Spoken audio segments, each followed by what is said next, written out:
Yes, please. Good evening, everyone. So, in the previous part, हम लोगों का topic जो गोइंग ऑन था दैट इज चैप्टर नंबर 1, जिसमें हमने बेसिक टर्म्स के रिगार्डिंग थोड़ी सी बात करी, जिनमें से नंबर 1 वर्ड आपने यूज करा economy.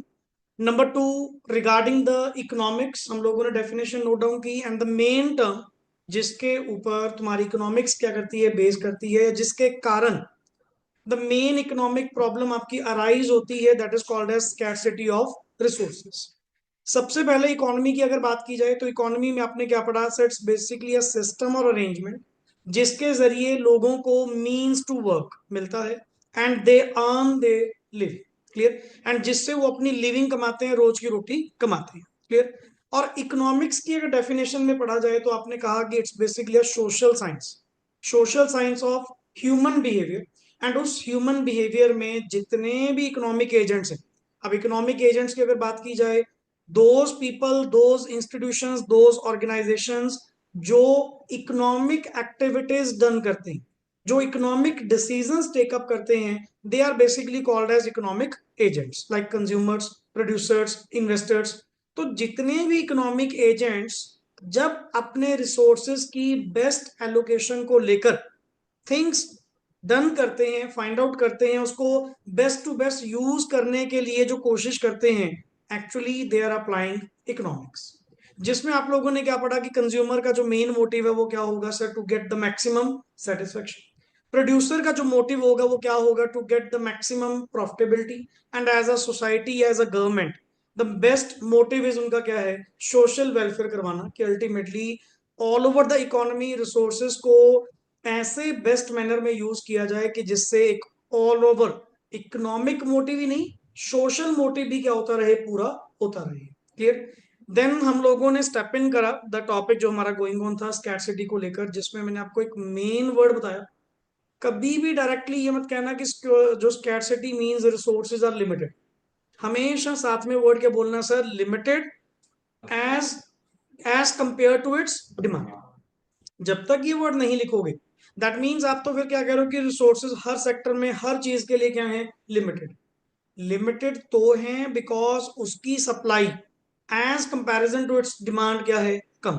That is why it is called as scarcity.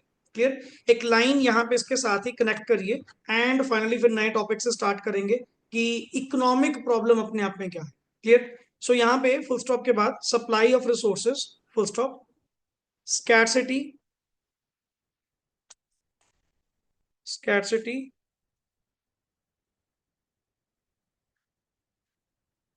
of resources is a fundamental economic problem। अच्छा, यहाँ पे राइटिंग में ना सही, बट एटलीस्ट मेरी डिस्कशन पार्ट में आप लोगों के साथ डिस्कस होना चाहिए कि यहाँ पे आपने ना एक वर्ड यूज करा, रिसोर्सेज। रिसोर्सेज यहाँ पे कितनी तरह के होते हैं? रिसोर्सेज होते हैं जी दो तरह के।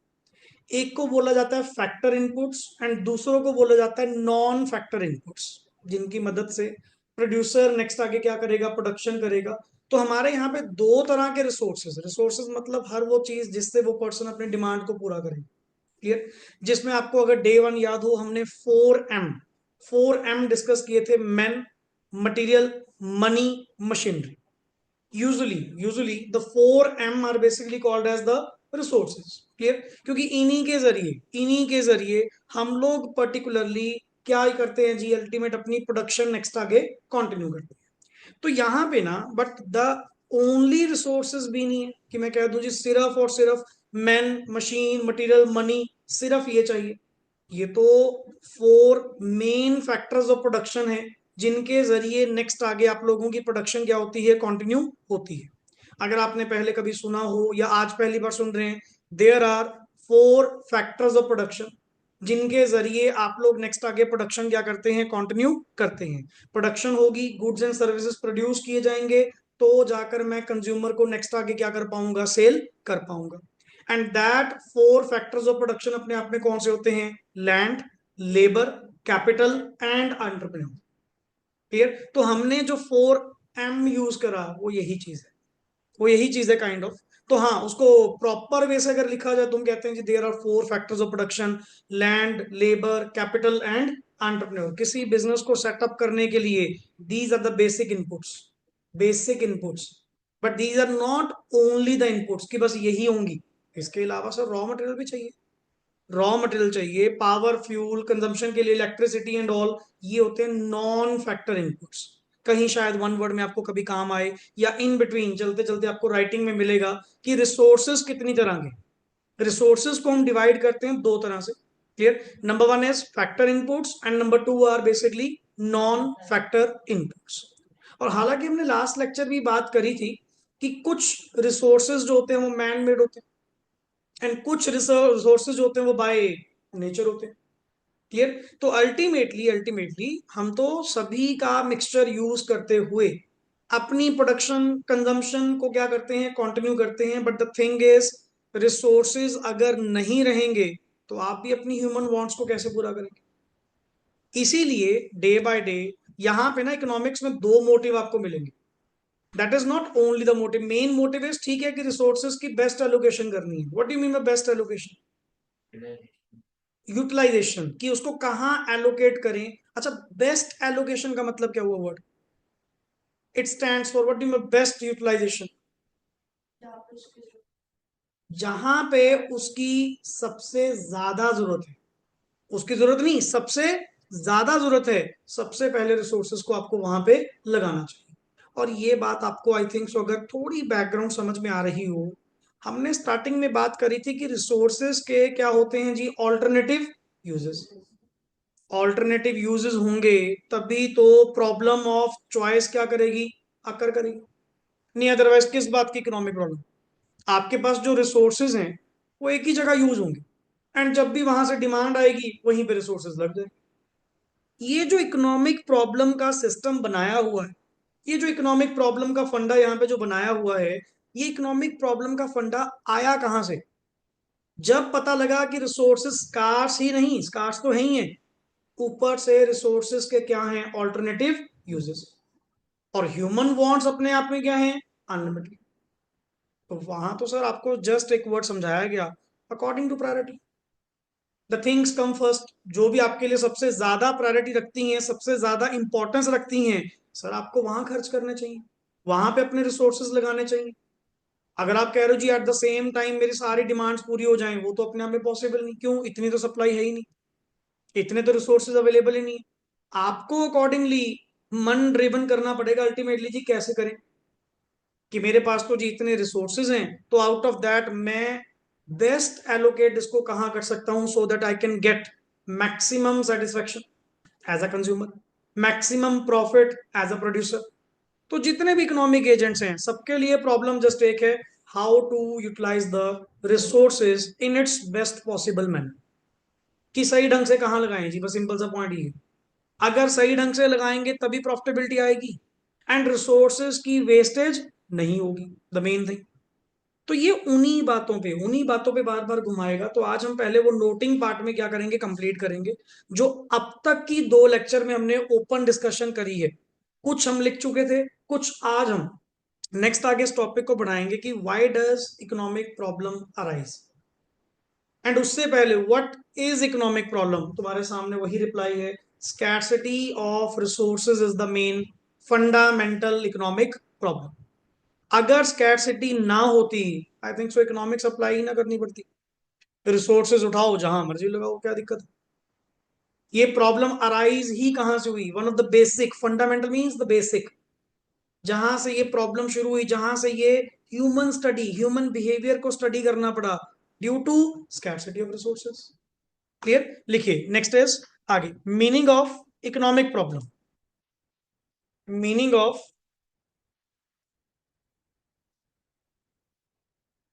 Meaning of economic problem. Meaning of economic problem, हम इससे पहले 3 डेफिनेशंस कर चुके हैं, डेफिनेशन ही कहूंगा, मीनिंग एक्सप्लेन कर चुके हैं। 1 is economy, number 2 is economics and number 3 is scarcity. अब इन्हीं से जो पॉइंट आपके सामने आ रहा है इसको लिखिए। इकोनॉमिक प्रॉब्लम इकोनॉमिक प्रॉब्लम, बच्चे डोर लगाना, economic problem is essentially a problem arising, essentially a problem arising from the necessity of choice, from the necessity of choice, semicolon, choice of, choice of the manner, choice of the manner. अब point पता क्या है, एक तो होता है कि particular आपको रिसोर्सेज लगाने नहीं पड़ेंगे, ये बात भी होता है कि बिना रिसोर्सेज अगर लगाए तुम्हारी डिमांड्स पूरी होती होती फिर तो बात ही क्या थी। रिसोर्सेज तो लगाने पड़ेंगे, ये तो आप छोड़ दो पॉइंट, हमें मेन पॉइंट पता क्या है, allocation is not a matter कि हम अपने रिसोर्सेज को एलोकेट करेंगे, पॉइंट है कि कैसे एलोकेट किया जाए कि जिससे वेस्टेज भी ना हो एंड उसका मैक्सिमम पोटेंशियल मैं यूज कर पाऊं, मैक्सिमम आउटपुट उसमें से जनरेट कर पाऊं या अपनी सेटिस्फेक्शन ड्राइव कर पाऊं। बट ये तो सोच माइंड में है ही नहीं कि तुम्हें पैसे नहीं लगाने पड़ेंगे या तुम्हें रिसोर्सेज इंप्लॉय नहीं करने पड़ेंगे, रिसोर्सेज तो लगाने पड़ेंगे जिससे तुम अपनी वांट्स को क्या करोगे, पूरा करोगे, बट द पॉइंट इज उसकी बेस्ट एलोकेशन करना। अभी वर्ड नहीं है तेरे सामने, क्या लिखा हुआ है कि sir economic problem is basically problem arising from necessity of choice. What kind of choice, choice of the manner, किस तरीके से लगाए जाएं, इस बात की प्रॉब्लम है। कहाँ लगाए जाएं, इस बात की प्रॉब्लम है। प्रॉब्लम ये नहीं कि रिसोर्सेज लगाने हैं, वो तो पता ही है, बिना रिसोर्सेज लगाए आप अपनी वांट्स को पूरा नहीं कर सकते, बट द पॉइंट इज लगाएं कैसे, ये प्रॉब्लम है। क्योंकि मेरे पास पड़ी हैं लिमिटेड रिसोर्सेज और ऑप्शंस पड़ी हैं कई, तो here comes the problem of choice. अब वही मेरी डे वन वाली एग्जांपल कि पेरेंट्स ने कहा जी पर्टिकुलरली चीज तो एक दिलवाएंगे, तेरे माइंड में कितनी चल रही है, पांच। Here comes the problem, here comes the problem of choice कि मुझे चूज करना पड़ेगा कि वो पांच में से कौन सा एक। एंड आई थिंक सो वहां पे रिप्लाई आपको मिला होगा एक ही word, according to urgency, according to priority, कि आप ये चीज देखो कि, और दूसरी बात वो चूज करो जहां से आपको सबसे ज्यादा क्या मिले, सेटिस्फेक्शन। That's it. तुमने भी तो उस लेवल पे क्या अप्लाई करी सर, इकोनॉमिक्स अप्लाई करी, that is the point. Clear. So choice of the manner in which limited resources with alternative uses, with alternative uses are disposed, are disposed of, are disposed of, thus paragraph change करके, thus it is basically, thus it is basically a problem of scarcity of resources on one hand। अब एक problem क्या कम थी, एक problem क्या कम थी, जो fundamental economic problem थी क्या थी कि रिसोर्सेज आर लिमिटेड। एक तो हम इस बात से चिंतित हैं कि रिसोर्सेज कम है, और दूसरी बात ये अब साथ में अटैच हो गई कि रिसोर्सेज को फिर अगर कम है लगाएं कहां पे। मैं तो सर मेन डबल प्रॉब्लम में राइज हो गया। तभी तभी शायद मे बी क्वेश्चन में ना कभी आपको वन मार्कर में पूछा जाएगा what is the fundamental economic problem, एक होता है what is basic economic problem. Basic economic problem is problem of choice, but the fundamental economic problem is scarcity of resources. ये दो अलग अलग चीज है, क्योंकि ये ना इसी लाइन से क्लियर करेगा कि सर एक तो प्रॉब्लम क्या कम थी ऑन द वन हैंड कि रिसोर्सेज क्या हैं आपके, स्कार्स हैं, लिखिए on one hand, and also that, and also that resources can be put to alternative uses, to alternative uses – on the other hand, on the other hand, full stop, therefore, therefore, an individual, an individual has to make, has to make a choice, make a choice as to which want. आपको ना सारे words वही मिलेंगे जो अपन discuss कर चुके हैं. As to which wants, bracket में, अकॉर्डिंग टू प्रायोरिटी. एक वर्ड चलता है अकॉर्डिंग टू प्रायोरिटी, या वर्ड चलता है अर्जेंसी. स्लैश करके लिखेंगे इसको, अर्जेंसी. कि आप देखो सर, अर्जेंसी के अकॉर्डिंग सबसे जरूरी चीज क्या है? जो सबसे जरूरी होगी, जो सबसे अहम होगी, आप उसको पहले पूरा कर लो. रिसोर्सेज बचेंगे तो किसी दूसरे पे लगा देंगे, नहीं बचेंगे तो फिर मैं तो अपनी ओर से बेस्ट लगा चुका, मैं तो अपनी ओर से बेस्ट यूज कर चुका. और ये प्रैक्टिकली आप लोग हमेशा देखते हैं. देखो, एक चीज बताओ, रिसोर्सेज को तुमने सिर्फ यहां पे क्या करा, चूज कर, कि मैं रिसोर्सेज यहां लगाऊंगा. क्या जरूरी है कि वो रिसोर्सेज जहां पे भी तुमने लगाए वो ऑलवेज प्रॉफिटेबल होंगे? कि तुमने जहां भी लगाया होगा मतलब आपको बेस्ट सेटिस्फेक्शन मिलेगी ही मिलेगी? Is it so? या मैंने अपनी ओर से कोशिश करी? मैंने तो अपनी ओर से कोशिश करी. अब वो पिक्चर वाले एग्जांपल, मैं तो सर बेस्ट सोच के गया था कि 200 की टिकट लेकर एक पिक्चर देखेंगे जी, मेरे अकॉर्डिंग तो अच्छी होनी चाहिए. हालांकि उस 200 रुपीज के एट दैट टाइम क्या थे, ऑल्टरनेटिव यूजेस. बट मैंने उसको समझा कि मुझे मैक्सिमम सेटिस्फेक्शन कहां से मिलेगी, बाय मूवी. मैंने टिकट परचेज कर ली. मतलब मेरा काम था चॉइस करना अकॉर्डिंग टू द प्रायोरिटी और urgency. But that doesn't mean कि जहां भी तुम रिसोर्सेज लगाओगे, देखो डीपली समझने की बात है. अब आप कहेंगे सर ये मैटर इतने डीपली क्यों समझ रहे हैं? क्योंकि कल को ये बेस अगले टॉपिक्स में हर जगह क्या आएगा, काम आएगा. मैं तो कोशिश कर रहा हूं जी अपनी ओर से बेस्ट यूटिलाइजेशन करने की, पर इसका मतलब ये नहीं कि वो बेस्ट यूटिलाइज होंगे. That depends. अब ऐसे तो कई बार मैंने अपने रिसोर्सेज जहां भी लगाए मेरे को वेस्टेज मिली, काम खराब हुआ, सेटिस्फेक्शन उल्टा क्या गई, नेगेटिव गई. पॉजिटिव तो क्या होनी थी, मतलब इक्वल सेटिस्फेक्शन भी नहीं मिली. तो sir that might be possible. अपना काम है सोचकर इन्वेस्ट करना. तभी तो इकोनॉमिक्स पढ़ा रहे हैं कि sir pros cons and all सब कुछ देखो, फिर जाकर अपना रिसोर्सेस क्या करो, इन्वेस्ट करो, नहीं अदरवाइज कोई फायदा नहीं. लाइक आगे लिखिए, अकॉर्डिंग टू प्रायोरिटी या urgency, should be, should be satisfied with limited resources, limited resources in order to get, in order to get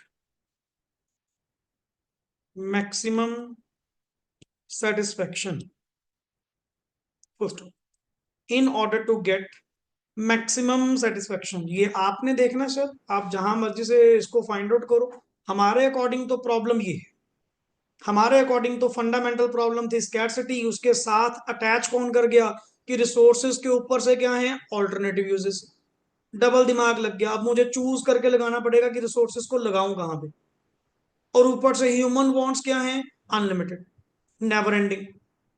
which consist, ये सारा कुछ मिलाकर ना, ये सारा कुछ मिलाकर किस चीज को जन्म दे रहा है, एक बेसिक इकोनॉमिक प्रॉब्लम को, which is problem of choice.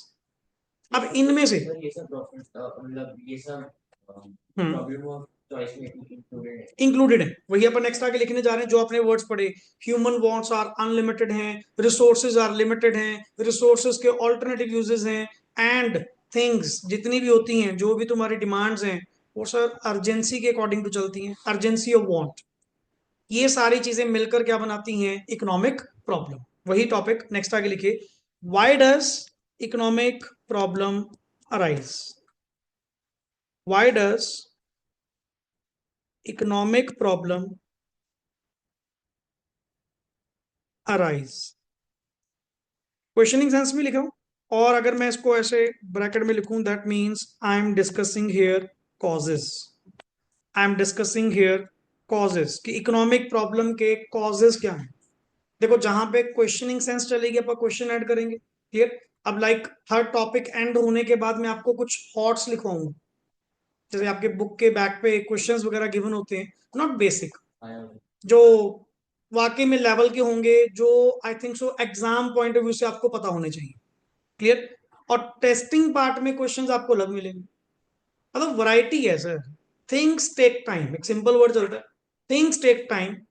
अपने को लगता है कि स्टार्टिंग आपका जस्ट इतने से हैं, धीरे धीरे देखना जब ज्वाइनिंग होगी, बट आप जो फ्रूटफुल फील करोगे और जो एट दैट टाइम होगा, उनमें फर्क बहुत है। अब ये चीज आप अकाउंट्स में भी फील करोगे और इकोनॉमिक्स में भी फील करोगे, डे वन से पढ़ना और इन बिटवीन आके ज्वाइन करना, बहुत फर्क है। एक रनिंग बैच में बैठना और एक बैच में बैठना डायरेक्टली, बहुत फर्क है। समझे ना पॉइंट? तो अल्टीमेटली ये थिंग्स जितनी बेसिक्स अपने माइंड में क्लियर कर लोगे, तुम्हें आगे जाकर हर वो चीज सिंगल सिंगल वर्ड आपको पहले से क्लियर होगा। सर इसका मतलब ये है, इसका पॉइंट ये है। वो इतना मतलब इजीली आप क्यों टेकअप कर पाओगे? बिकॉज हमने उस चीजों पे ऑरली कई डिस्कशन कर चुके हैं, उनके बातों में जो हम नॉर्मली कई बार हमने एग्जाम में क्वेश्चन ऐसे देखे हैं जो शायद कॉपी में कहीं ना लिखे हो, बुक में कहीं ना गिवन हो, due to this oral discussion. मैं क्यों सॉल्व करते टाइम, लिखते टाइम आपसे बार बार क्यों पूछ रहा हूं पार्टिसिपेट? क्योंकि जितना तुम पार्टिसिपेट करोगे, जितना देखो, दिस इज द रूम जहां पे पर्टिकुलरली आपको क्या करना है, अपने आप को रेक्टिफाई करना। अगर हम गलत हैं, अगर हम गलत हैं, ज्यादा से ज्यादा आंसर क्या होगा? गलत होगा, और तो कुछ नहीं होगा। बट कम से कम पार्टिसिपेट करने से मैं अपने आप को सही तो कर लूंगा, कि नेक्स्ट टाइम जब वो चीज मेरे से पूछी जाए, कम से कम उस टाइम मुझे पता हो, एंड पेपर में जब लिखना हो तो एट दैट टाइम आंसर मेरा सही हो। मार्क्स तो सही आंसर से मिलने, बट द थिंग इज तभी होता है कि मैक्सिमम आपसे पूछूं कि इसका मतलब क्या है, ये चीज क्या है, वोकैबुलरी, राइटिंग स्किल्स। और एक चीज और देखना, पर्टिकुलरली जब ये हैंड राइटिंग आप लोग बना रहे हैं ना, जब ये हैंड रिटन नोट्स बना रहे हैं, इससे आपकी वोकैबुलरी भी क्या हो रही है? अच्छी। क्योंकि जो वर्ड्स उनके स्पेलिंग यूज करना, ठीक है ना, एक प्रॉपरली उसको मेंटेन करना शीट पे, बहुत फर्क है सर। अदरवाइज पढ़ाने को बुक में मेरे को कौन सा नहीं पता सर, बुक उठाओ डायरेक्टली डिस्कस करो, लो बच्चों पढ़ लो, नहीं, वो उतना काम नहीं करती जितने ये हैंड रिटन नोट्स काम करते हैं। क्लियर? चलिए, why does economic problem arises, लिखिए जी। Economic problem is, first of all, economic problem is a problem of choice, full stop. थोड़ा फास्ट लिखिएगा जी। It arises due to, it arises due to scarcity of resources which can be which can be put to alternative uses, which can be put to alternative uses. Thus, next line में, the causes are number one. And इनमें ना sir मैं आपको ज्यादा detail नहीं लिखवाऊंगा, क्योंकि हमें marks point से जितना चाहिए हम उतना ही क्वांटम लिखेंगे। अदरवाइज तो बुक और नोट्स में कोई फर्क ही नहीं होगा। हम यहाँ पे डायरेक्टली द मेन लैंग्वेज जो, और ये नोट्स में लैंग्वेज लिखना, इसमें मत स्किप करना कुछ भी, ये ऑलरेडी फिल्टर्ड है। समझे ना? कहीं मतलब इसमें से भी मैं पहले ही 10 की कितनी लिखवा रहा हूँ, 6, तुम 6 की कर दो आगे 4, नंबर बहुत कम होंगे।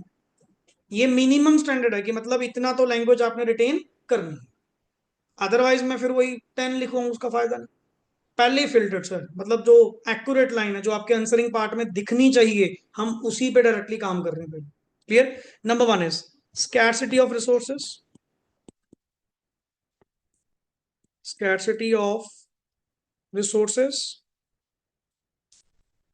लिखिए। Availability of resources is limited in relation to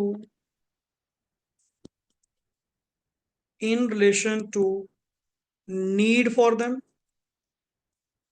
अब नीड फॉर देम मींस, यहाँ पे नीड फॉर देम यहाँ पे मतलब क्या इसका? उनकी डिमांड। क्लियर, हमने वर्ड डिमांड नहीं यूज करा, वहां पे वर्ड क्या यूज कर दिया, in relation to need for them, आप लिखने को word in relation to its demand. Clear, full stop. Economic problem will not arise, economic problem will not arise if the means to satisfy wants, if means to satisfy wants are also unlimited. If means to satisfy wants, अच्छा, means मतलब resources, clear, here this word means to satisfy wants, पहली बात, आप अपनी wants को satisfy किससे करते हैं, resources से, तो here the words थोड़े थोड़े रिप्लेस कर रहा हूं, बुकिश लैंग्वेज लेकर आ रहे हैं, the means जिनके जरिए तुम अपनी wants को सेटिस्फाई करते हो, अगर वही अनलिमिटेड होते, I think so economic problem ही ना होती, इकोनॉमिक प्रॉब्लम ही ना होती। अगर वालों ने कहा होता पर्टिकुलरली कि 5 छोड़ 6 ले ले, 7 चीजें ले ले, आई थिंक सो वहां पे सोच का तो, चॉइस का तो मैटर ही नहीं चल रहा, वहां तो उल्टा पता क्या चल रहा है, उल्टा और क्या ले, ये 5 तो मिलेंगे, जब आपने पहला वर्ड ही चेंज कर दिया, एक नहीं सारी मिलेंगी, फिर तो सर लिमिटनेस जब है ही नहीं, लिमिटेड रिसोर्सेज ही नहीं है जब, फिर तो इकोनॉमिक प्रॉब्लम अराइज ही नहीं होगी। एंड फुल स्टॉप, आगे लिखिए, the root cause, the root cause of economic problem, the root cause of economic problem is scarcity of resources, scarcity of resources। अब पर्टिकुलरली मैं कह दूं सर, मेन चीज यहां पे समझनी जरूरी है कि जिन प्रोडक्ट्स की डिमांड क्या होती है, उल्टा कम, सप्लाई क्या होती है, ज्यादा, इन दैट केस वहां पे कोई इकोनॉमिक प्रॉब्लम नहीं, वहां पे कोई इकोनॉमिक प्रॉब्लम ही नहीं। जो थिंग्स डिमांड में ज्यादा होती हैं और सप्लाई जब उसकी कम होती है, देन कम्स इकोनॉमिक प्रॉब्लम। तो हमेशा, इसीलिए हमेशा एक वर्ड याद रखना, कभी भी अकेला वर्ड ये मत लिखना कि रिसोर्सेज आर लिमिटेड, हमेशा वर्ड क्या लिखना, resources are limited in relation to its demand, in relation to its, comparison अगर किया जाए कि उसकी अवेलेबिलिटी कम है, नीड फॉर देम। आगे number 2 point is, number 2, human wants, human wants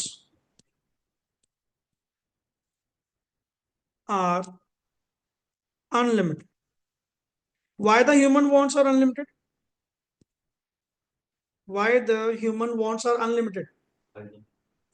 resources क्या No, human wants, resources की बात थोड़ी कर रहा हूँ। Why the human wants are unlimited? Because consumption करना is the part of life. जीने के लिए खाना तो पड़ेगा, पहनना तो पड़ेगा। आपा कहते हैं चलो हाई फाई नीड्स ना सही, बेसिक नीड्स तो पूरी करनी पड़ेंगी, एंड जब तक नीड्स रहेंगी तब तक वांट्स रहेंगी।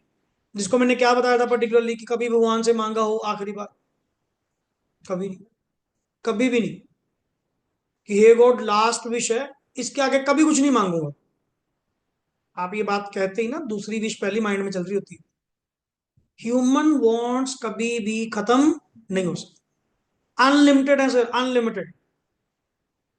मैं तुम्हें कह दूं पर्टिकुलरली कि तेरे पास ये पेज है, एक 10 मिनट दे रहा हूं, क्या तुम चाहते हो फाइनली, क्या तेरी विशेज हैं, एक बार लिख के दे।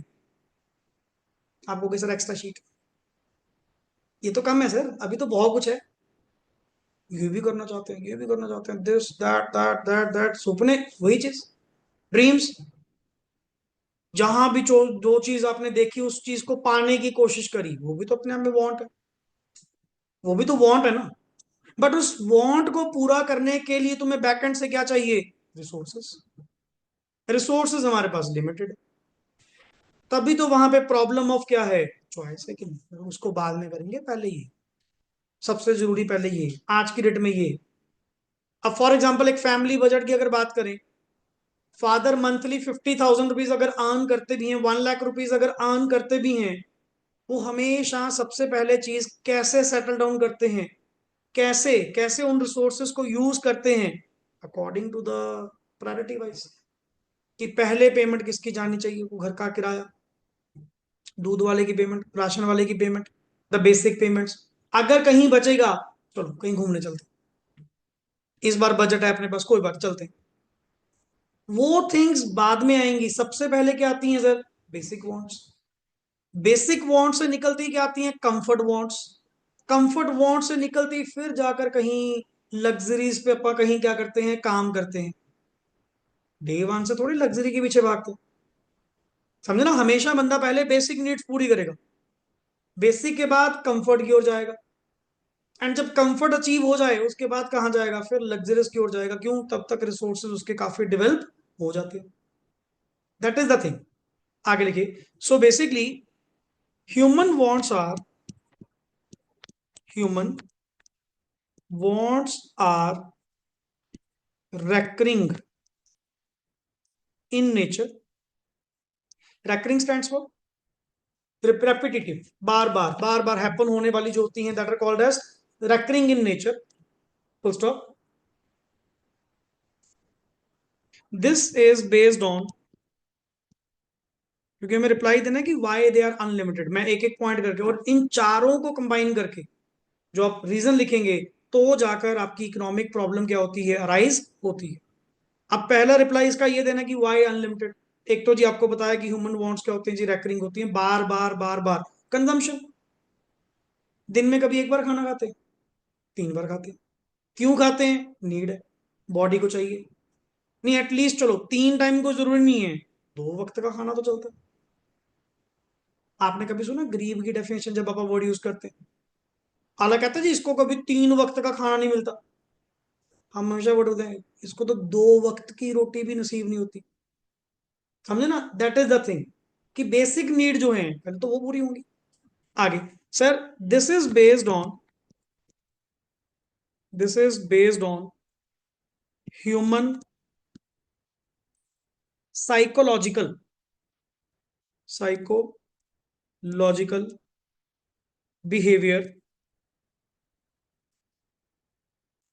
behavior that as soon as human psychological, psychology, mind application जैसे कहते हैं, tendency, behavior, human psychological behavior that as soon as one want is satisfied comma another new want would take place।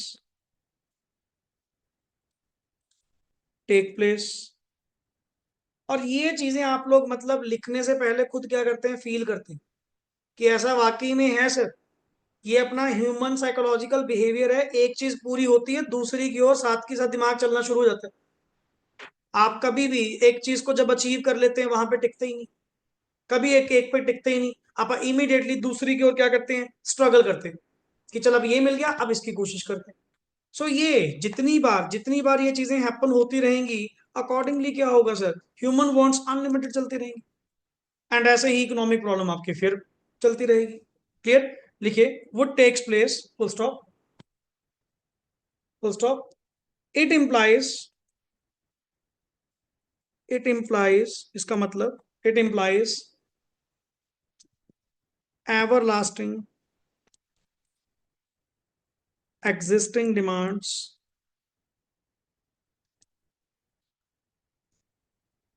everlasting existing demands and ever growing। ये बहुत अच्छे word हैं जी, मैं इस पे थोड़ा 2 मिनट लूंगा आपके। Existing demands and ever growing new demands. एक बात बताओ, अगर इकोनॉमी में चेंजेस ना हो, टेक्नोलॉजिकल एडवांसमेंट ना हो, जो चलता आ रहा है वही चलता रहे, आपको लगता कि डिमांड्स कहीं कम हो सकती हैं अगर थिंग्स सेम रहे? आईफोन भी 16 तक आ गया, कहां से चला था? आईफोन 4, 5, आगे से आगे से आगे। क्यों? वो कुछ ना कुछ टेक्नोलॉजिकल क्या करते जा रहे हैं, एडवांसमेंट करते जा रहे हैं, कोई नया फीचर डालते जा रहे हैं, आपकी डिमांड ग्रेट हो जाती है। अगर कोई टेक्नोलॉजिकल एडवांसमेंट ना हो, अगर कुछ नया डेवलप ना किया जाए इकोनॉमी के अंदर, आई थिंक सो सिर्फ बेसिक नीड्स हो, बेसिक डिमांड्स हो जो आप लोगों की चल रही, हाँ वो एवर लास्टिंग रहेंगी, वो कभी खत्म नहीं होंगी। देख, दो वर्ड में फर्क है। एग्जिस्टिंग डिमांड्स के साथ वर्ड क्या लिखा है? Ever lasting. Ever lasting means जो कभी खत्म नहीं होगी। और इसके साथ एक वर्ड लिखा है एवर ग्रोइंग न्यू डिमांड्स, जो हर कुछ इकोनॉमी में नया चेंज होने के कारण। अब मैं कह रहा हूं जी, मान लो सपोज गाड़ियां नए नए मॉडल्स ना बनाए, यहां तो एक पर्टिकुलर ब्रांड पर्टिकुलर कार का साल में मॉडल चेंज कर देता है कि जी नए वाले मॉडल में ये फीचर आएगा, उसमें ये फीचर आएगा।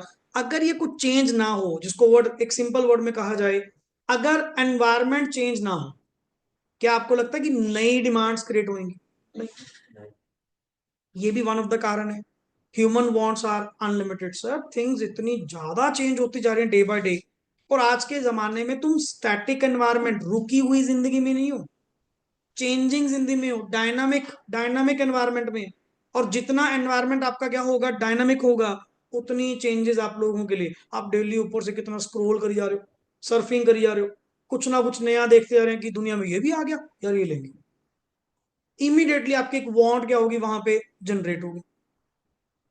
अब मैं कहता हूं जी, मैंने सपोज एक एक बार के लिए लैपटॉप ये परचेज कर लिया, क्या सदा ही बस यही चलेगा?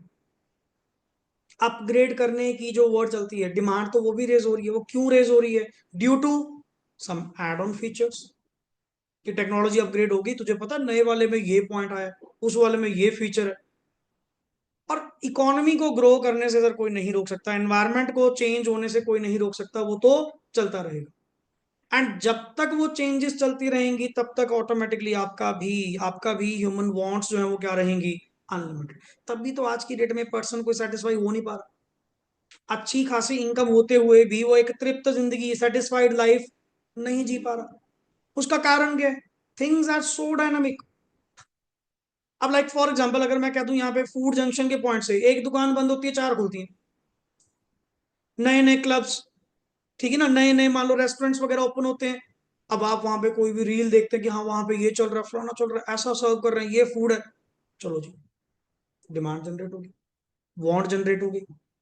समझे ना? तो जितना ये मार्केट इकोनॉमिक चेंजेस होती रहेंगी, डिमांड्स तो सर आपकी चलती रहेंगी, इसको छोड़ दो। और प्रोड्यूसर क्या कर रहे हैं? आई थिंक सो मैंने शायद आपके वाले बैच में बताया था वर्ड की, आजकल जमाना पता है किस चीज का है? First mover advantage. First mover advantage, कुछ नया बनाओ, लॉन्च करो, स्टार्ट करो, पैसा कमाओ, बाहर निकलो। क्योंकि जब तक कंपटीटर्स मार्केट में एस्टेब्लिश होंगे, जगह लेंगे, तब तक मैं सुपर नॉर्मल प्रॉफिट्स खा के बाहर, उसके बाद आने दो जिसको आना।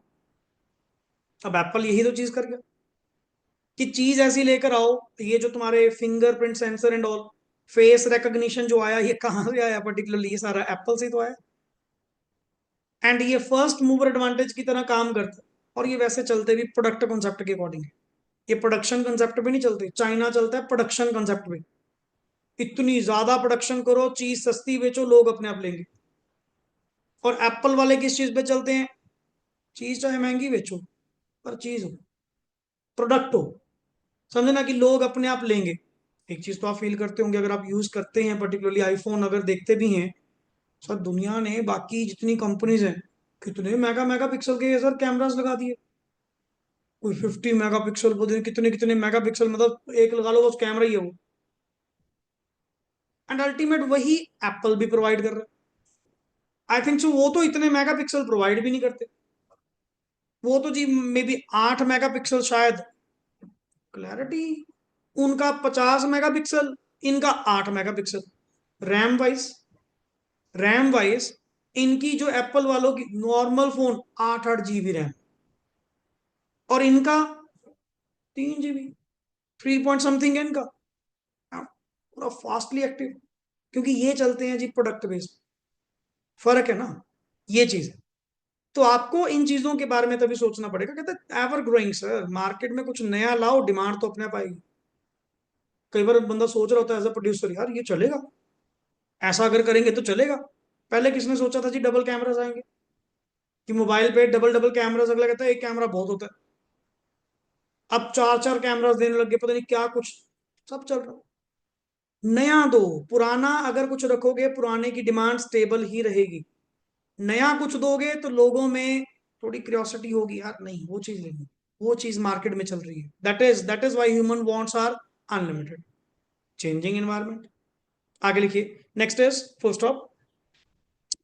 Resources, number third, resources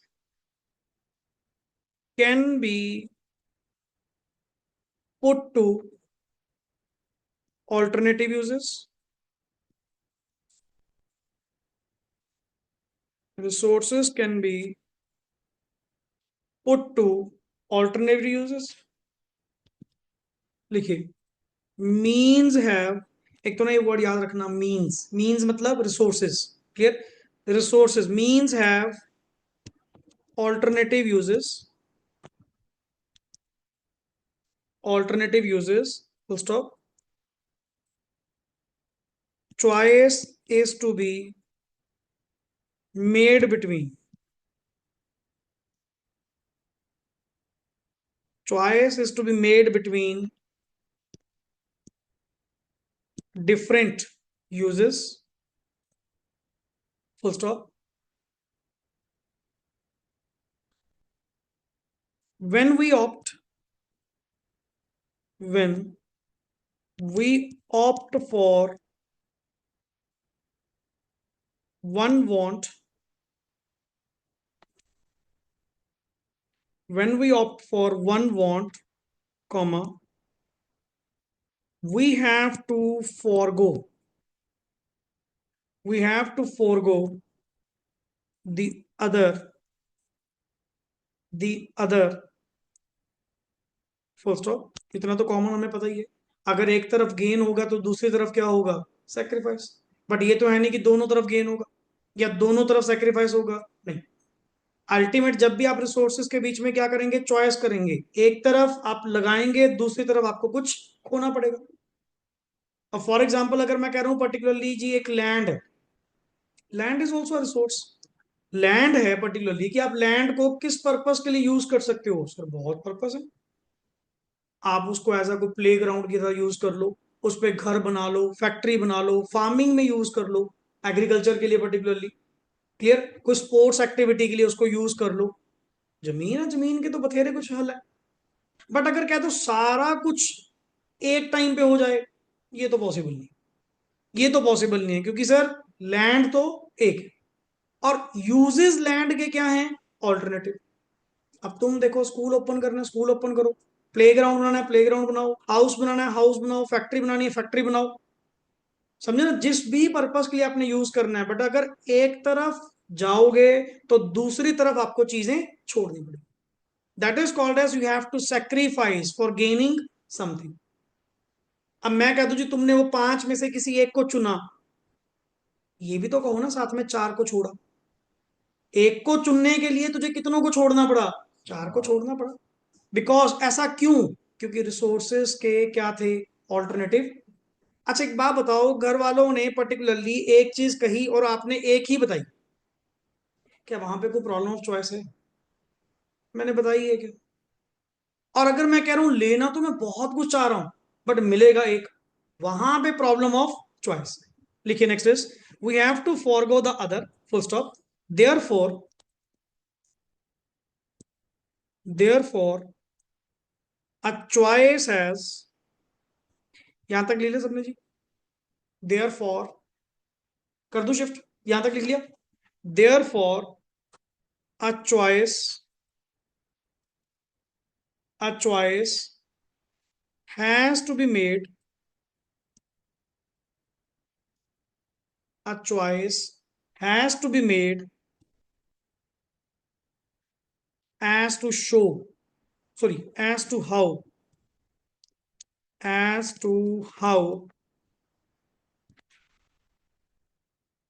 limited resources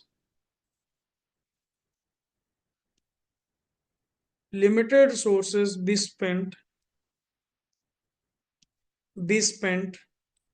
in order to attain maximum satisfaction. अब हम कहते हैं पर्टिकुलरली सर इतनी भी क्या दिक्कत है, लगा दे रिसोर्सेज को जहां लगाना है। कहते नहीं यार, नहीं लगा सकता। क्यों? रिसोर्सेज क्या हैं? लिमिटेड। और मैं नहीं चाहता कि मेरे रिसोर्सेज क्या हो, वेस्ट हो। तो मेरे पास तो ये ओनली रिसोर्सेज हैं, पर मैं चाहता बहुत कुछ हूं करना। सब कुछ तो पॉसिबल हो नहीं पाया। अब I have to make a choice for which you have to think first, जिसके लिए आपको सोचना पड़ेगा, बैठकर डिसीजन बनाना पड़ेगा। तो जाकर इस प्रॉब्लम को क्या कर पाओगे, सॉल्व कर पाओगे। This is called as economic problem. Clear? And the last, इसके साथ ही number 4, wants differ in intensity. Wants differ in intensity. यहां पे intensity stands for urgency. Intensity का मतलब क्या होता है? कहते सर एक बात सही बताओ, सच में सोच के बताओ, तुमने जितनी भी चॉइसेस बताई, जितनी भी तुमने ऑल्टरनेटिव यूजेस बताए, क्या सारे आज ही चाहिए, या मैं कुछ को पोस्टपोन कर सकता हूं? कहते सर देखो, अगर तो रिसोर्सेज अनलिमिटेड है फिर तो सारा कुछ आज ही चाहिए। अगर रिसोर्सेज क्या हैं, लिमिटेड, हाँ फिर तो करना ही पड़ेगा, क्योंकि मेरे पास तो इतने रिसोर्सेज है नहीं। आउट ऑफ दैट टोटल में से कुछ सोचना पड़ेगा। चल एक काम कर, ये तो मैं फिर भी ले लूंगा, छोड़ दे, ये तो अपन वहां भी ऐसा कर लेंगे। इमीडिएटली इमीडिएटली तुम्हें रास्ते दिखने शुरू हो गए। कहाँ पहले तुम उलझे पड़े थे, मैं पांच में से कौन सा लूं, कौन सा लूं, कौन सा लूं। और एकदम से आप लोग शिफ्ट किस पे कर गए, ये तो फिर भी मिल जाएगा, ये तो आज नहीं लेंगे तो कल परचेज कर लेंगे, छोड़ पर, इनमें से देख, इनमें से देख। And finally you got diced into. आप जो डाइसी हो जाते हैं ना, वो लास्ट में किस में हो जाते हैं, टू। क्योंकि द थिंग इज, ऑप्शन वहां बड़ी दिक्कत आ जाती है कि सर इन दोनों में से किसको, क्योंकि मन तेरा दोनों पे कर रहा होता है। और मैं जैसे कहता हूँ एमसीक्यू क्वेश्चन आप सॉल्व करते हो, एमसीक्यू क्वेश्चंस में कितनी ऑप्शंस आपके पास आती हैं, चार। चार में से दो तुझे पहले पता लग जाती है गलत। हमेशा आंसर किस में फंस रहा होता है, दो, ये या ये। अब मैं कहूँ 13 का 11 टिक कर दे, कोई भी थोड़ी करेंगे, मार्क्स भी तो लेने हैं। सही होने के मार्क्स मिलते हैं, गलत होने के थोड़ी मिलते हैं। वही चीज यहाँ पे, क्योंकि जो तुमने फाइनली टिक कर दिया, मतलब दूसरा छोड़ दिया। It's a very wise decision. कोई मतलब सिस्टमेटिक प्रॉपर वे से चलने वाला काम है, ये नहीं कि ठीक है जहां मर्जी लगा दिए, फिर तो आप इकोनॉमिक्स के स्टूडेंट ही ना हुए, फिर आपने इकोनॉमिक्स अप्लाई कहाँ करी। क्लियर? लिखिए, human wants also differ, human wants also differ in intensity, bracket में urgency, intensity, full stop. All wants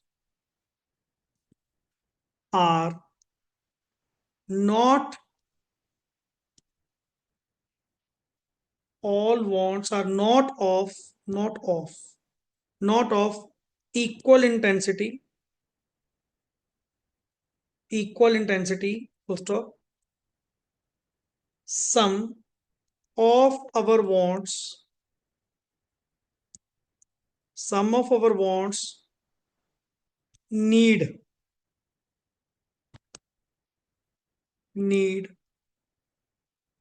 immediate satisfaction,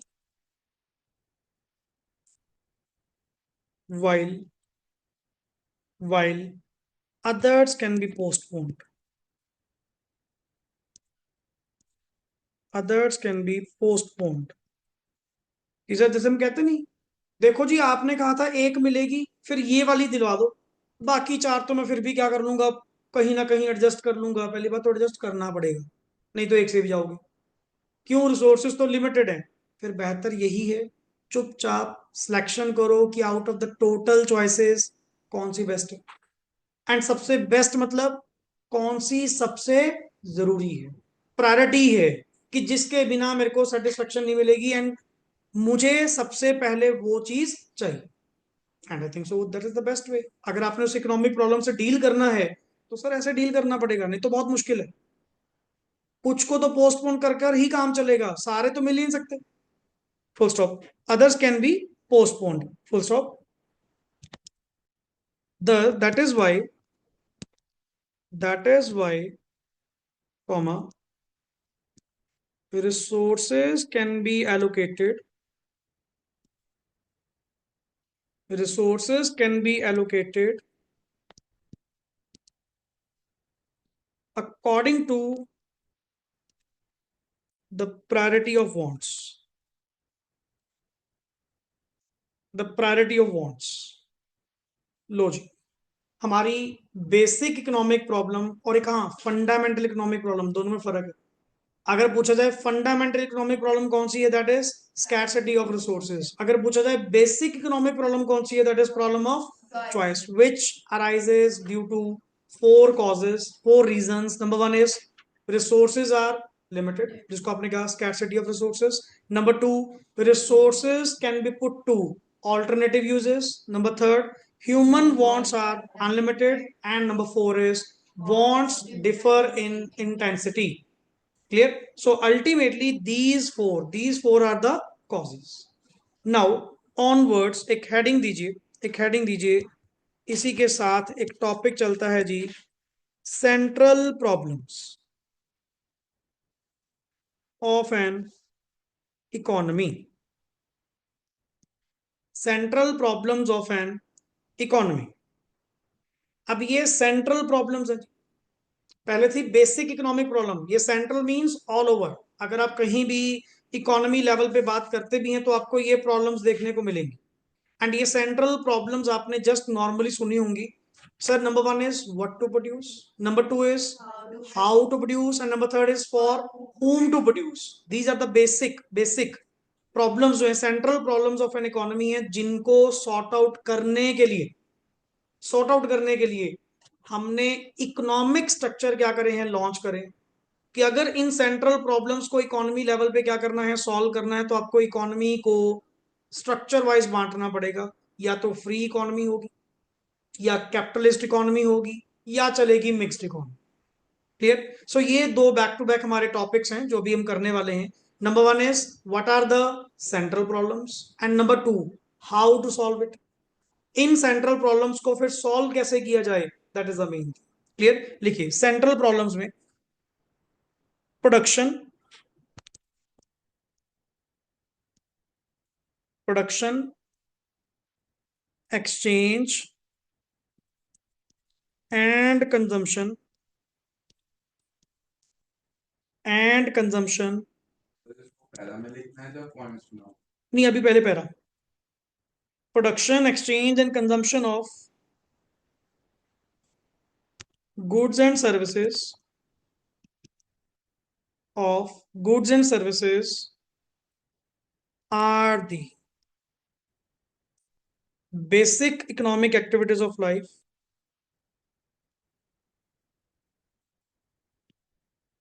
basic economic activities of life, first stop, during these economic activities, comma, every society has to face, every society has to face scarcity of resources, which give rise, which give rise to the problem of choice, which give rise to the problem of choice. Thus, broadly, the central economic problem is allocation of resources. Centrally, अगर centrally problem बात की जाए, central problem of an economy क्या है sir? Allocation of resources. क्योंकि हम नहीं चाहते कि रिसोर्सेज की क्या की जाए, वेस्टेज की जाए। हम चाहते हैं कि जितने भी रिसोर्सेज हैं, चाहे वो बाय नेचर है, चाहे वो मैन मेड है, कुछ भी है, अल्टीमेट उनको to the maximum best to best क्या किया जाए, यूटिलाइज किया जाए। क्लियर? और यहाँ पे ना जब आप बात ही कर रहे हो सेंट्रल प्रॉब्लम्स की, व्हाट टू प्रोड्यूस, तो ये किसकी बात कर रहे हैं नेचुरली सर? ये प्रोड्यूसर के पॉइंट से इसकी बात कर रहे हैं। और आगे भी काफी सारा टॉपिक माइट भी अपने नेक्स्ट लेक्चर तक बड़े आराम से हम लोग पीपीसी का कॉन्सेप्ट क्या कर देंगे, स्टार्ट कर देंगे। बड़ा मजेदार कंटेंट है। अभी तक तो स्टार्टिंग में कुछ बेसिक बातें थी जो आई थिंक सो आपने पहले सुनी भी होंगी, और अब भी आपने उसके ऊपर थोड़ा काम और अच्छे से करा। बट नेक्स्ट लेक्चर से पीपीसी का कॉन्सेप्ट बड़े आराम से हम लोग क्या कर सकते हैं, लॉन्च कर सकते हैं इजीली, कि प्रोड्यूसर के पॉइंट से what are the production possibilities, उसमें बात करेंगे। डायग्रामेटिकली काफी अच्छा कॉन्सेप्ट है, उसके प्रॉपर्टीज के बारे में, उसकी चेंजेस के बारे में। तो ये चैप्टर 1 और 2 आपका क्या चल रहा है, मिक्स चल रहा है काइंड ऑफ, जो माइक्रो इकोनॉमिक्स टीयर जेन के अकॉर्डिंग टू है। क्लियर? तो बुक आप कोई भी प्रेफर करिए, हमें इतना पता जी, कोई बुक इसके बाद ओपन करना, और आपके सामने करवाऊंगा भी। The last lecture her topic complete होने के बाद that will be from the book. Book में से जो भी आपकी एक्सरसाइज है, उल्टे सीधे जितने क्वेश्चन गिवन है, यहीं बैठकर सॉल्व करो, यहीं बैठकर उनको पढ़ो और मेरे से पूछो। और आपने कभी अगर एनालिसिस ध्यान से करा हो, लॉन्ग क्वेश्चन में दिक्कत नहीं होती। ये जो तंग करते हैं वो कौन होते हैं? Short, very short, one liners. क्यों? ये थोड़ी इनडायरेक्ट लैंग्वेज को यूज करते हुए क्वेश्चन को कंटेन करते हैं। गारंटेड लॉन्ग क्वेश्चन में आपको कभी भी डेफिशिएंसी फील नहीं होगी। हमेशा अपने को लगे सर ये ना एमसीक्यू, रीजन असर्शन बेस्ड, कोई मैच द कॉलम, इसमें बड़ा अलग सा कुछ पूछते हैं। वही चीज हम रेक्टिफाई करेंगे यहीं बैठकर। आप अपनी बुक की एक्सरसाइज हर टॉपिक होने के बाद, जब हॉट्स एंड ऑल सब डील हो जाएंगे, तब फाइनली आप क्या करेंगे, कंप्लीट। पर पहले एक चैप्टर होने दो, समझने दो। क्योंकि जब तक अभी तक आपको एक पूरा कंटेंट डिलीवर नहीं होता ना, उसके बाद आप जज करना अल्टीमेटली सर अपना फर्क कितना है, एंड दूसरों से फर्क कितना है, अब पता लग रहा कि लिटरली वही बात है ना। देखो, जब तक आप अपने आप को कंपेयर नहीं करते, समटाइम्स हमें यही नहीं पता होता आप सही है या गलत है। बट कंपेयर करने के लिए at least we must be on the same platform. पहले हम दोनों एक जगह पे होने चाहिए, सेम जगह पे, कि पहले एक बार कंटेंट होने दे, फिर इसके बाद देखना अल्टीमेटली कि तुम्हारा चैप्टर 1 और 2 कितना सुप्रीम लेवल पे होगा। सर पीपीसी लेवल पूछो, क्वेश्चन क्या पूछना, बेसिक इकोनॉमिक सेंट्रल प्रॉब्लम्स जो भी पूछो, जी हाजिर, पता है सर। एंड फिर वही बात आती है, हमारा समझाना फर्ज है पर्टिकुलरली, कि हम लोग यहाँ पे सिर्फ और सिर्फ +1 पास करने के लिए नहीं बैठे हैं। +1 पास होगी विथ ग्रेट मार्क्स, होगी अच्छे नंबरों से ही होगी। मतलब 90 90+ नॉर्मली आप में से बड़े आराम से 95 99 तक भी आप क्या करोगे, 100 तक भी टच करोगे। वो हर पर्सन की कैपेबिलिटी, हर स्टूडेंट की अपनी अपनी कैपेबिलिटी है। कोई कितना स्कोर करेगा, वो कितना स्कोर करेगा। एंड उसमें काउंट होती है आपकी सेल्फ स्टडी एज वेल, कि आप घर पे जाकर इसको थोड़ा टाइम दे रहे हो, आने से पहले क्या पुराना लेक्चर रिवाइज कर रहे हो। अभी तक अपना आई थिंक सो आज थर्ड लेक्चर है, आपने नोटिस करा होगा पर्टिकुलरली मैं आकर पहले 10 मिनट पुराने पे लगा रहा हूँ, कि पहले पुराना बता जी, पुराने में कोई डाउट, उसमें कोई पूछना, हाँ पूछना तुम्हारा फर्ज है, बताना मेरा। अब पूछना ही नहीं है, डायरेक्टली पेपर में जाके, टेस्ट में जाके नंबर कम आ रहे हैं, फिर प्रॉब्लम होती है, फिर दुख होता है कि यार आपा यार स्लो एंड स्टडी चले, फिर भी विन द रेस नहीं हुआ, फिर भी दिक्कत है। आपका काम है पूछना कि सर यहाँ पे ये पॉइंट क्या है, यहाँ पे ऐसा क्यों होगा, समझे ना। तो जितनी चीज मतलब पार्टिसिपेटिव रखोगे, ऑटोमेटिकली थिंग्स आपको इंप्रूव्ड मिलेंगी। क्लियर? लिखिए नेक्स्ट इज आगे, following are the following are the three central problems relating to allocation of resources. Following are the three central problems relating to allocation of resources. Number one, what to produce? What to produce? हाँ जी. वो आप अपनी screen छोटी कर What to produce and in what quantity. And लिखने से पहले ना पहले डिस्कस करो अल्टीमेटली कि सर यहाँ पे what the producer is thinking actually. यहाँ पे प्रोड्यूसर क्या सोच रहा होगा अल्टीमेटली, उसके माइंड में चल क्या रहा है. पहली बात कि वो कैसे क्या है जिसको प्रॉब्लम. हाँ, मींस अगर प्रोड्यूसर के पॉइंट से बात की जाए, देखो रिसोर्सेज तो उसने भी एलोकेट करने. रिसोर्सेज को एलोकेट करने से ही वो अपनी गुड्स को क्या कर पाएगा, प्रोड्यूस कर पाएगा. बट क्या प्रोड्यूस करूं मैं? कंज्यूमर गुड्स बनाऊं, कैपिटल गुड्स बनाऊं. अच्छा, उसमें भी कौन से टारगेट की बनाऊं, किस लेवल की बनाऊं, कि जिससे अल्टीमेट मेरा मोटिव एक है, बीइंग अ प्रोड्यूसर मेरा मोटिव क्या है, to get the maximum profit जितना हो सके, ताकि मेरा पर्पस भी पूरा हो जाए. एंड अच्छा, ये भी तो देखना पड़ेगा इन व्हाट क्वांटिटी. अब ये भी नहीं पता मैं बेफालतू में प्रोडक्शन करके बैठ जाऊं, मार्केट में पता लगे उसकी तो इतनी डिमांड ही नहीं, फिर वो वेस्टेज जाएगी. फिर सेल लगा लगा कर डिस्काउंटेड प्राइस पे उसको निकालना पड़ेगा. तो मुझे ये भी सर्वे कर लेना चाहिए, ये भी एक लेवल पे देख लेना चाहिए इन व्हाट क्वांटिटी, कितनी क्वांटिटी में बनाए. क्योंकि आई थिंक सो स्टार्ट करने से पहले अगर इन चीजों पे बात हो जाए वो सबसे बढ़िया.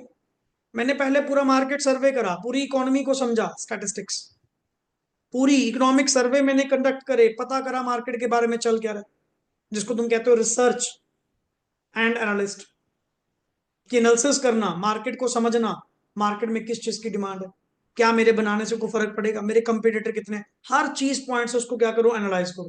देन किसी चीज में उतरो, देन किसी जगह पे रिसोर्सेज क्या करो, इंप्लॉय करो. बिना सोचे समझे रिसोर्सेज लगाओगे तो फिर कोई काउंट करेगा, कोई नहीं करेगा. ये पॉइंट का फर्क है. क्लियर? लिखिए. Yes please. This is first basic problem of allocating resources. This is first basic problem of allocating resources. Allocating की जगह हम वैसे वाला कर लीजिए. एक्चुअली वर्ड जो है वो एलोकेट, लगाना, या इंप्लॉइंग. वर्ड कैसे दो, इंप्लॉय करना, किसी जगह पे रिसोर्सेज को लगाना, that is called as allocate करना. क्योंकि रिसोर्सेज मेरे पास पड़े थे, इसको यहां से उठा के किसी जगह पे लगाया, that is called as allocation. Location, allocation, जगह, दैट इज कॉल्ड एज, कि उसकी यूटिलाइजेशन क्या हो पाए, बेस्ट टू बेस्ट हो पाए. तो एक जगह से उठाकर दूसरी जगह लगाने तो पड़ेगी ना, that is called as allocate करना. Clear? Yes. Problem of allocating resources among different alternative uses.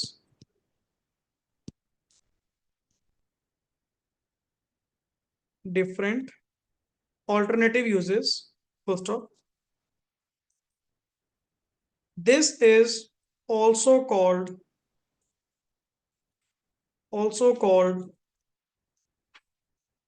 problem of resource allocation. This is also called problem of resource allocation. Full stop. It is related to selection of goods. Selection of goods as all goods. हाँ जी, actually मेरे घर पे कोई आने नहीं और आने आ जाना है तो उनकी कैब बुक करनी है, कॉल पे कर लो बाहर से. It is related to selection of goods as all goods cannot be produced because of, अच्छा यहाँ पे क्या मतलब, सिर्फ गुड्स मतलब गुड्स या सर्विसेज भी? सर्विसेज, समझे ना पॉइंट? तो देखो यहाँ पे कई चीजें डीम्ड होती हैं, बट हाँ हम बात कर रहे हैं प्रोडक्शन के पॉइंट से, टेंजिबल चीज की बात है, तो टेंजिबल में तो कौन आएंगे सर? गुड्स ही आएंगे, which can be seen, which can be touched.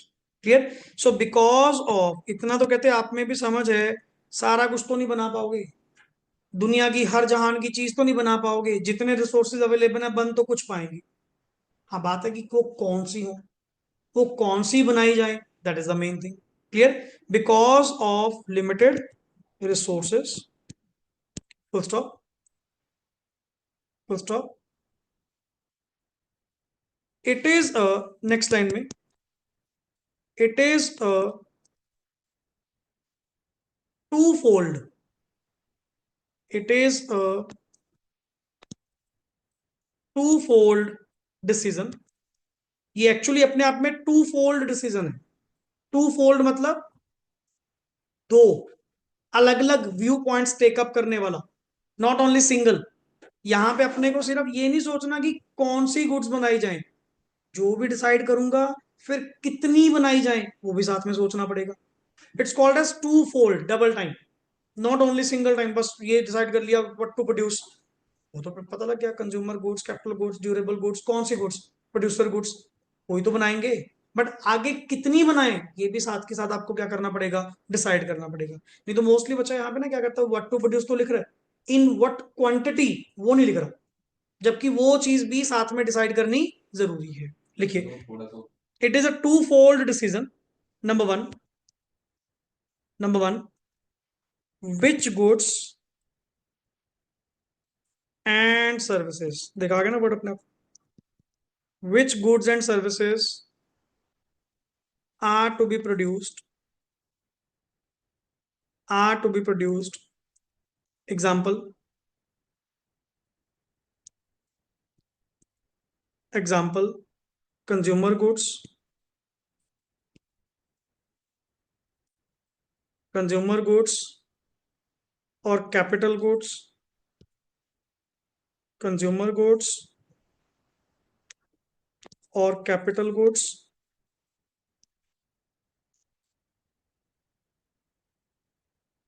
Full stop. Number two, quantity of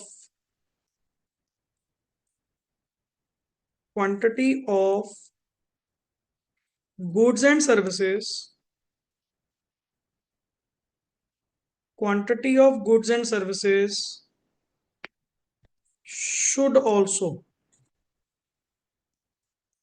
be decided. कि इट्स बेटर, उसको भी साथ के साथ क्या कर लो, डिसाइड कर लो, काम खत्म। कम से कम ये चीज तो क्लियर होगी कि अपा ने ये बनाना है और इतनी क्वांटिटी में बनाना है, तो जाकर मैं अगली प्रॉब्लम के साथ क्या कर पाऊंगा, डील कर पाऊंगा। और अगली अगली प्रॉब्लम मेरी क्या है अपनी, हाउ टू प्रोड्यूस।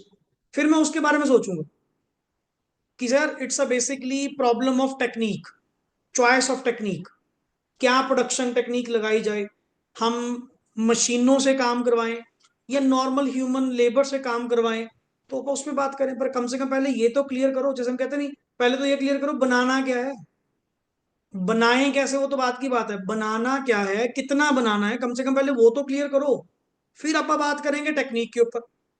और टेक्निक में आपने दो टेक्निक्स पढ़ी होंगी, one is called as labour intensive and second is capital intensive. Labour intensive stands for labour से काम करवाएंगे, कैपिटल इंटेंसिव स्टैंड्स फॉर मशीनों से काम करवाएंगे। Which one is profitable, Capital. Depend है। विच वन इज बेटर आपके अकॉर्डिंग अगर पूछा जाए, लेबर इंटेंसिव इज गुड और capital intensive is good? Large scale में क्योंकि कैपिटल वो और प्रोडक्शन ज्यादा कर, प्रोडक्शन ज्यादा कर पाएगा, और स्मॉल स्केल के लिए लेबर। स्मॉल स्केल के लिए लेबर। और कोई view point Kanishtha? Labour intensive is good और कैपिटल इंटेंसिव इज गुड और बोथ? डिपेंड करेगा कौन सी प्रोडक्शन कर रहे हो, कितने स्केल में प्रोडक्शन कर वही लास्ट स्केल स्मॉल स्केल वो तो हो गया। और अब सर ये चीज वही बात, इट डिपेंड्स। कभी डायरेक्टली पिच मत करना कि लेबर इंटेंसिव इज गुड, कभी डायरेक्टली पिच मत करना कि capital intensive is good. It depends, आपका सूटेबल क्राइटेरिया क्या है।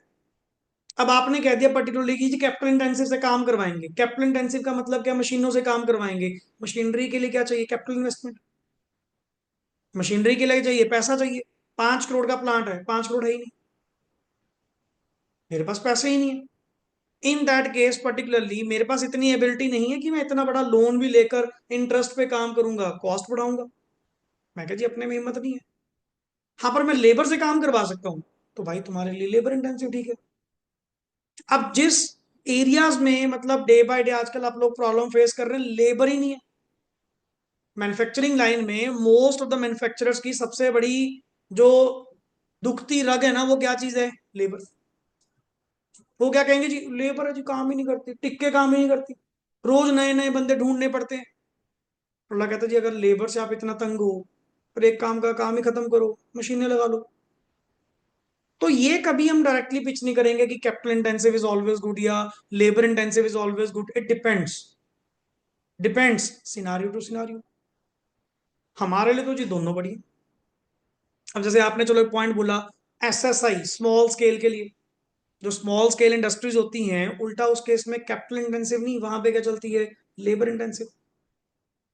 यहाँ पे ना गोल का फर्क पड़ता है। देखो अगर तो चलना है प्रॉफिट वाइज, प्रॉफिट मैक्सिमाइजेशन अगर आपका व्यू पॉइंट है, अगर सरकार के पॉइंट से सोचे, सरकार के पॉइंट से सोचे, सरकार किस चीज को प्रमोट करेगी, कैपिटल इंटेंसिव या लेबर इंटेंसिव। लेबर इंटेंसिव क्यों, लोगों को काम मिलेगा, एम्प्लॉयमेंट मिलेगी, और एम्प्लॉयमेंट मिलेगी तो उनको इनकम मिलेगी, इनकम मिलेगी तो उनके घर बार चलेंगे, इकोनॉमी पे इंपैक्ट पड़ेगा। क्योंकि सर हम तो डे बाय डे एक वर्ड सुन तो रहे हैं कि कैपिटल इंटेंसिव होने से man is replaced by machine. होता जा रहा है डे बाय डे। जो 10 लोग मिलकर एक काम करा करते थे, उस सबका काम कौन कर रही है, एक मशीन। अब मैक्सिमम एक बंदा चाहिए होगा, 2 बंदे चाहिए होंगे, 8 को तो निकाल दिया। कहाँ 10 लोग मिलकर उसको काम कर रहे थे, अब सिर्फ कितने कर रहे हैं, 2 लोग। एक इनपुट दे रहा है, एक आउटपुट ले रहा है, बस। बाकी प्रोसेसिंग सारी कौन कर रहा है, मशीनरी कर रही है। 8 लोगों को तो काम से निकाल दिया गया ना। ये भी वन ऑफ द कारण है कि जितना डे बाय डे ये डिजिटाइज्ड होता जाएगा, इकोनॉमी टेक्नोलॉजिकल जितनी एडवांस होती जाएगी, उतने लोगों की जरूरत कम है, उतने लोगों की काम की जरूरत कम है। अब मैं कहता हूँ जी हमारे यहाँ पे पर्टिकुलरली सारा काम तो क्या है, smart work and all. Daily class आप देख रहे हो, आपके लिए कितना बेनिफिट है पर्टिकुलरली कि अगर मान लो कोई परसों का पॉइंट आपको याद करना भी है, सोचना भी है कि वहां पे क्या था, क्या लिखवा रहे थे, क्लास ओपन करी देख लियो, आपके पास ही अवेलेबल है, पूरा साल आपके पास पड़ी है। तो जितनी टेक्नोलॉजी मतलब एडवांस होती रहेगी, कहीं ना कहीं ये चीज फिर प्रॉब्लम रहेगी। तो इट डिपेंड्स, इट डिपेंड्स। मैं कभी डायरेक्टली पिच नहीं करूंगा कौन सी, क्योंकि देखो दोनों के अपने प्रोज एंड कॉन्स हैं। मशीनें लगानी क्या सौखी पड़ी हैं, कितनी कॉस्ट उसके ऊपर लगेगी, कितनी इन्वेस्टमेंट उसके ऊपर लगेगी, फिर पंगा लेबर का भी है।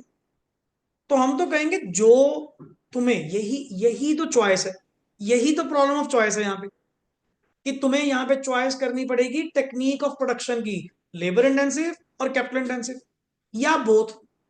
कुछ पार्ट लेबर से करवाएंगे, कुछ पार्ट मशीनों से करवाएंगे, दोनों पॉसिबल है, दोनों चीजें चलेंगी। दैट इज द थिंग कि अल्टीमेटली यहाँ पे, और ये क्यों कह रहा है सेंट्रल प्रॉब्लम्स में भी क्या है, प्रॉब्लम ऑफ चॉइस। अब यहाँ इस बात को लेकर कौन सी प्रॉब्लम आई, देख अभी ऊपर वाले में क्या आया, व्हाट टू प्रोड्यूस, ये भी तो क्या है, प्रॉब्लम ऑफ चॉइस। अभी भी बात कर रहे हैं how to produce, problem of choice of technique, कौन सी टेक्निक यूज करें। तो यही the basic problem remains the same, but central problem level पे अपने वैसे डील करा। सो लास्ट थोड़ा सा कंटेंट, या इसको अपन नेक्स्ट क्लास में ही टेकअप करेंगे क्लियर, क्योंकि इस पे टाइम भी लगेगा थोड़ा सा और पढ़ने में। यहां तक आज वाले में बताइए सर, आज वाले में आपका कोई भी डाउट, कोई भी आपका पॉइंट पूछने वाला हो, कोई भी कंटेंट हो। मोस्ट प्रोबेबली नेक्स्ट लेक्चर में कोशिश करूंगा ये प्रॉब्लम्स कंप्लीट करवाकर एक इसका सॉल्यूशन लिखना है हमें, कि सॉल्यूशन टू द, ये आई थिंक आपने पहले पढ़ा भी होगा कि इकोनॉमी को 3 अलग अलग स्ट्रक्चर्स में क्या कर दिया गया, डिवाइड कर दिया गया। Number 1 is called as capitalist economy. Capitalist, clear, जहां पे प्योरली किसकी चलती है, जिसको सेंट्रली प्लान्ड भी कहते हैं, सेंट्रली प्लान्ड, जहां पे प्योरली किसकी चलेगी सर, गवर्नमेंट। और एक होती है फ्री इकोनॉमी, फ्री इकोनॉमी का दूसरा नाम called as market economy, clear. तो उस मार्केट इकोनॉमी में किसकी चलेगी purely sir, market forces. Market forces कौन सी हैं, demand and supply. And the last, जहां पे आप चाहते हैं कि दोनों मिलकर काम करें, तो वहां पे ना फ्री इकोनॉमी ना कैपिटलिस्ट इकोनॉमी, वहां पे हम इकोनॉमी कौन सी बनाते हैं जी, mixed economy. And India since independence, जब से इंडिया इंडिपेंडेंट हुआ है, वहां से लेके अब तक हम मिक्स्ड इकोनॉमी में काम ही कर रहे हैं, जहां पे पब्लिक सेक्टर और प्राइवेट सेक्टर मिलकर काम कर रहे हैं। Is that clear? So basically यहीं से सेकंड प्रॉब्लम जो हमारी है, how to produce, and third for whom to produce, ये नेक्स्ट क्लास में कवर करेंगे। और कोशिश रही बड़े आराम से पीपीसी का कॉन्सेप्ट में आपके सामने वन बाय वन, मतलब अब लेक्चर आपके और भी इंटरेस्टिंग होते जाएंगे, क्योंकि अब नई चीजें आनी शुरू हो जाएंगी, बेस पे हमारा काम हो चुका है। क्लियर? चलिए, ओके जी, थैंक्स अ लॉट।